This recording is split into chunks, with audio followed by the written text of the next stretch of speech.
In today's video, I'm going to teach you how to change the owner of a project sheet in Smartsheet.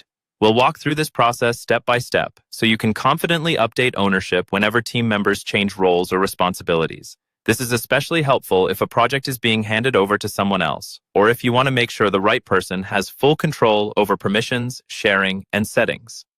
First, open your browser and go to your project sheet in Smartsheet. Make sure you're signed in to the correct account and that you have sufficient permissions on the sheet. You'll need to be an admin or have similar access to change the owner.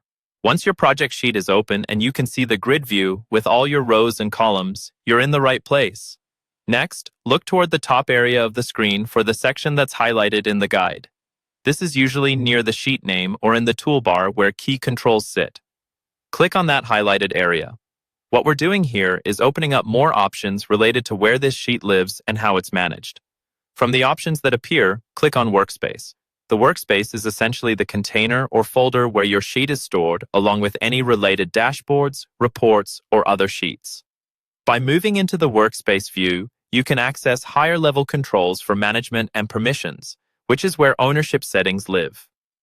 Once you're in the workspace, look for the Manage option and click on it. Manage is your central place for controlling access and administration within that workspace. This is where you can see who has access, what roles they have, and which actions they're allowed to perform. Inside the management settings, find the Admin section and click on it. Here you'll see administrative controls specifically related to the sheet or workspace. Look for the option that allows you to make someone the owner. Select Make Owner for the person who should now take over.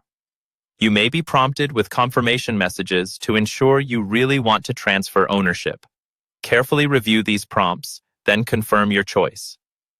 Once you've confirmed, the ownership of the sheet will be updated. The new owner will now have full control, and your role may change depending on how the permissions are set. That's all there is to it. By following these steps, you can smoothly transfer ownership and keep your Smartsheet projects properly managed and up to date.